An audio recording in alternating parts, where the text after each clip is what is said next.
বিসমিল্লাহির রহমানির রহিম। আসসালামু আলাইকুম। ও নারী, তোমাকেই বলছি, কাপড় চুপুর পাতলা পরিও না। কারণ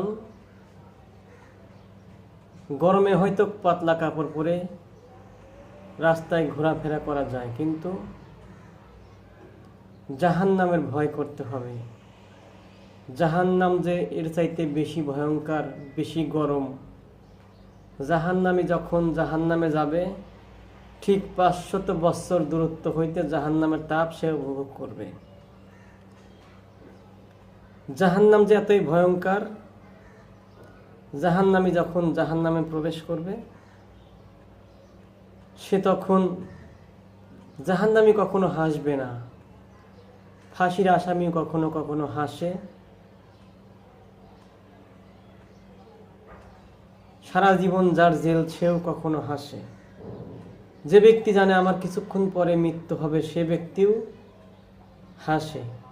যে ব্যক্তি মনে করে আমার মৃত্যু অবশ্যই নির্ধারিত, সেও কিন্তু হাসে। কিন্তু জাহান্নামী কখনো হাসবে না। জাহান্নামীর মুখ থাকবে সবসময় মলিন।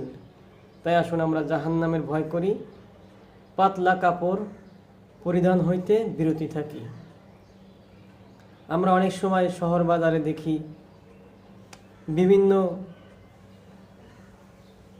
ট্রেডিশনাল সুপার শপ এবং বিভিন্ন বড় বড় মার্কেট, সেখানের পাশ দিয়ে হেঁটে গেলেই এসির কিছু ঠান্ডা উপভোগ করা যায়।